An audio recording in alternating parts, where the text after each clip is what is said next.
আমার নাম মোহাম্মদ আব্দুর রহিম বাবুল। আমার এই বাড়ি এখানে, আমার এই বরিতলিতে আমার বাড়ি।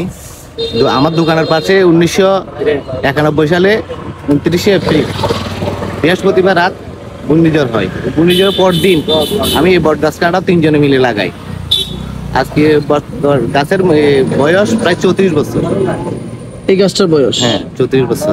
আচ্ছা, এই গাছটা কেন লাগাইছিলেন, মানে কোন উদ্দেশ্য থেকে লাগাইছি একটা চায়ার জন্য। একটা বট গাছ যদি একটা বাজারের মধ্যে যদি একটা বট গাছ হয়, একটা বাজার হবে, দাঁড়াচ্ছে মানুষ, অক্সিজেন আছে ভালো।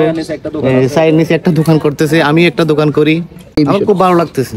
হ্যাঁ, আমরা মাঝে মধ্যে বলি, সবাইকে বলি রাস্তার আশেপাশে গাছ লাগান, বাড়িতে গাছ লাগান, আঙ্গিনাতে গাছ লাগান। গাছ লাগাইলে তো হয়তো আমাদের অক্সিজেনের জন্য সমস্যা হবে না, অক্সিজেন ভালো পাবে।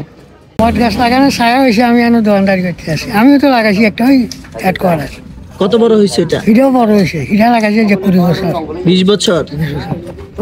3 বাড়ির আছে। আচ্ছা।